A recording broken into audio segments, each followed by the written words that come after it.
Are you looking for step-by-step advice on how to start a mental health blog? If so, you're definitely in the right place because in this video, we'll be talking about how to start a mental health blog. I'll be answering a lot of common questions that you might have, showing you some successful mental health blog examples, and then jumping right into showing you step-by-step exactly what you should do to start your mental health blog. So definitely stay tuned. If you're here, it's likely you have a passion to help others improve their mental health. Maybe you've experienced some personal mental health challenges, or maybe you have loved ones who have went through some tough things and you want to help others overcome those rough patches where they deal with relationship issues, anxiety, depression, suicide, insecurity, or other things that prevent them from maximizing their abilities. So in this video, I'll be sharing with you some mental health blog examples and step-by-step how to start a mental health blog. Now first, what is a mental health blog? A mental health blog is a website with content like articles, podcasts, videos, webinars on mental health topics. And it may be a blog that shares a personal journey, a blog that has a team share their personal journeys, or it could be written by professionals who share advice for overcoming mental health challenges. So it can be written from different author voices. It can be written as a professional who is sharing about diagnoses and how to overcome them, or it can be written like, I've experienced this before and I am triumphing by doing this, this, and that.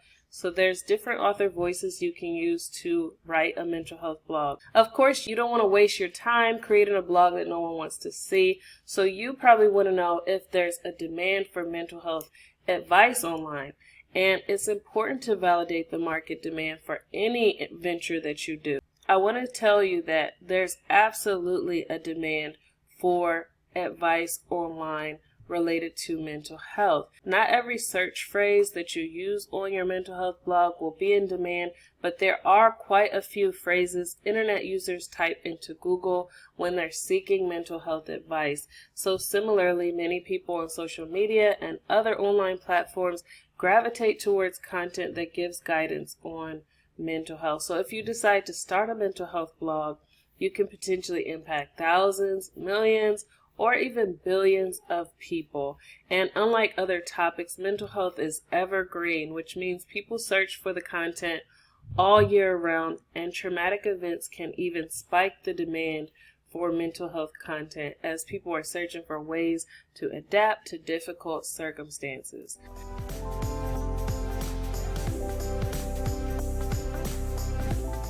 Some other names for mental health blogs are personal development blogs. A lot of times personal development blogs will give mental health type of advice. Spiritual blogs a lot of times rub shoulders with mental health blogs. Christian lifestyle blogs, mindset blogs, lifestyle blogs, mommy blogs, success blogs, relationship advice blogs, motivation blogs, and other things. So if you haven't seen yet, I've done videos on how to start a personal development blog, how to start a Christian blog, and how to start a relationship advice blog. So definitely check those out if you are interested in that. But if you are really interested in starting a mental health blog, definitely stay focused on that.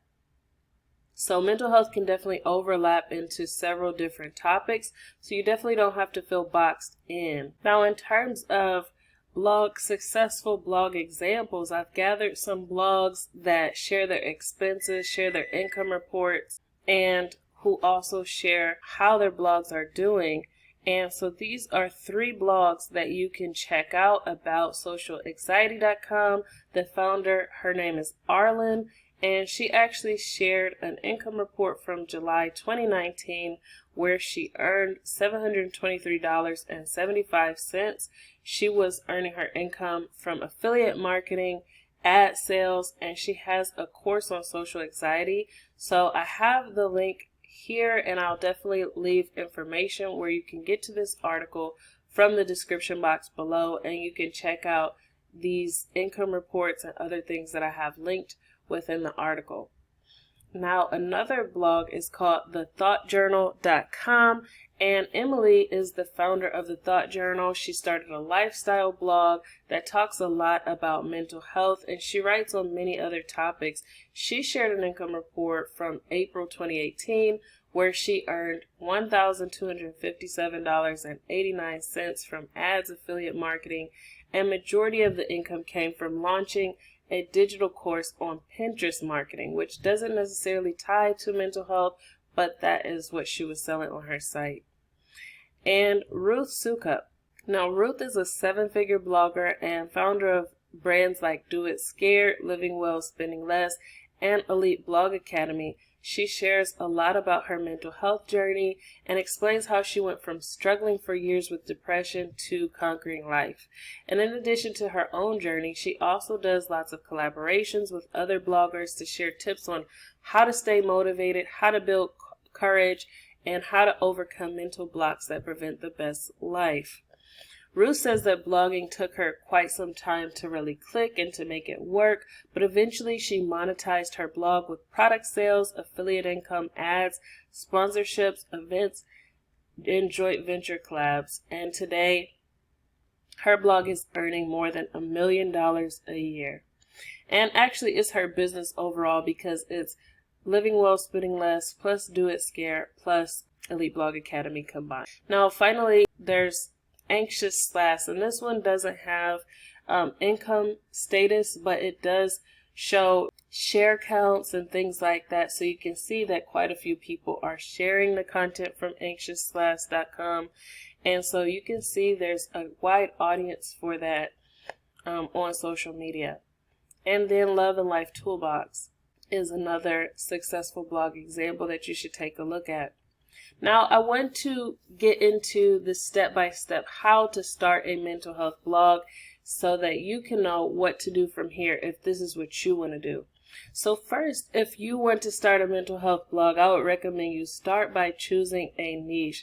And a niche is simply an audience. It's not a topic that you write about. Some people think a niche is the topic, but instead the niche is the audience. So you might be asking, is mental health a niche? And it's actually not. For example, most people would not identify with the term mental health. Instead, mental health is an industry.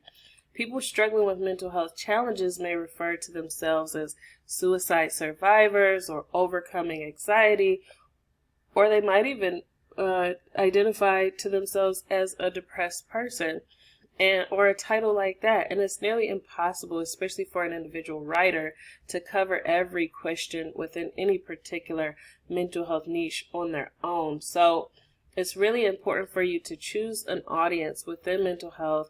You could choose to help people who are overcoming anxiety, or choose to help people who are afraid to do public speaking or something like that, and address different issues within mental health to that audience.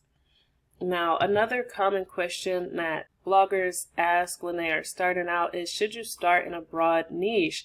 And unfortunately, many of the mental health blogs that I've found seem to have worse performance than they could have because they don't focus.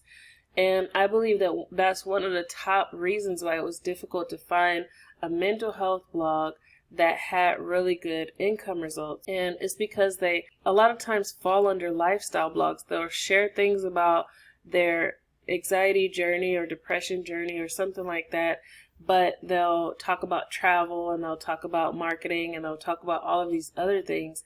And so when it comes time to sell a product, it's very difficult to sell a product because there's all of these different audiences, and you really don't know who to create a product for. So that's something else to think about, is when you're choosing your niche, it makes it much easier for you to build a tight audience, to create a product, and for you to satisfy customers with that product. So blogging is a part of a marketing plan. It's kind of like handing out flyers. Rather than creating a product or a service and using business cards to get the word out, you can create a blog and write articles to get the attention of prospective customers. So imagine if you had flyers and you handed out 10% of the flyers about cooking, and 10% of the flyers were about cleaning, and 10% of them were about parenting, but you only sell one product, and the product is about blogging. So it makes it really confusing, and on top of that, it kind of defeats your purpose, because all of the flyers about cooking and the flyers about cleaning and all of that went out, but you didn't actually get a sale from it. So it's like unprofitable marketing. So yes, you can make money from ads or affiliate sales on those other topics, but it's easier when you don't dilute your efforts and when you focus all of that effort on addressing a target audience. So an old saying says, a jack of all trades is a master of none. So focusing on a niche is particularly important when you're the only writer or when you have a very small team of writers, because you can only create so much content and people typically consume quicker than you create. And if you focus on a niche, it makes it much easier to build an audience that'll stick around, create a product, build authority, and convert the trust you build into sales of the product. So some mental health niche examples are like overcoming social anxiety, like I presented with you earlier, living with therapy dogs, managing suicidal thoughts, managing OCD, battling depression, overcoming narcissistic abuse, grief recovery, and managing personality disorders. Those are some different niche examples. And so number 2, once you've chosen a niche, you want to build a website. So your website serves as like your virtual clinic. It's where people who are dealing with the challenges will come to read, get advice, and even buy products and services that help them to overcome. So you can build a mental health website on WordPress for free. I have the WordPress website builder actually installed on my website, and you can check it out. I'll leave a link in the description box where you can get to this post, how to start a mental health blog, and check out this website builder. Now, number 3, after you've built your website, you want to monetize the website. So you might be asking, how do mental health blogs make money? And there are a few ways, and one of the ways is to sell space on the blog, or to add ads onto the blog. So you can use networks like Mediavine, AdThrive, Google AdSense, or sell advertising to merchants. That's one way you can make money. You can sell other people's products with affiliate marketing. You can partner with companies that would be relevant to your audience, and you can make commissions by referring your readers to their products. You can sell digital products. You can sell services, and I actually have some really cool mental health affiliate programs added onto this article. You can see onlinetherapy.com, you earn $100 per sale. With Muse, you can earn 10% for selling their electronic devices that help with stress management and focus. With Panic Away, they have helped over 150,000 people overcome panic attacks, and they give 70% commission. So even if you don't have your own products and services, you can partner with other companies and make sales. So some mental health digital product ideas that you may want to consider for making money with your mental health blog are like membership sites, digital journals, checklists, exercises or worksheets, online courses, event replays, affirmation or meditation audios. Those are just a few things that can be helpful. So number 4, you create content. So with a blog, people typically visit to find advice and guidance. So you have to create that content. By creating content, you can attract prospective customers, build trust, and if you have e-commerce built into your blog, you can even close sales and have customers check out. Number 5, you want to set up your social media account. So social media can also be an option for how you can attract prospective customers. With more than 50% of the world using social media to connect and interact with people, setting up social media accounts can be a great way to grow your social circle and to meet prospective customers. Number 6, you want to get traffic. So when you're persistent with creating content and you're engaging with people online and you're meeting new people on social media, you'll find that your audience and reputation will grow more and more. And as a result of your reputation growth, you'll have more consistent traffic to your website. And number 7, make money. So when you have consistent traffic to your website and your content is offering products and services that solve problems for your readers, you'll definitely see your income grow more and more.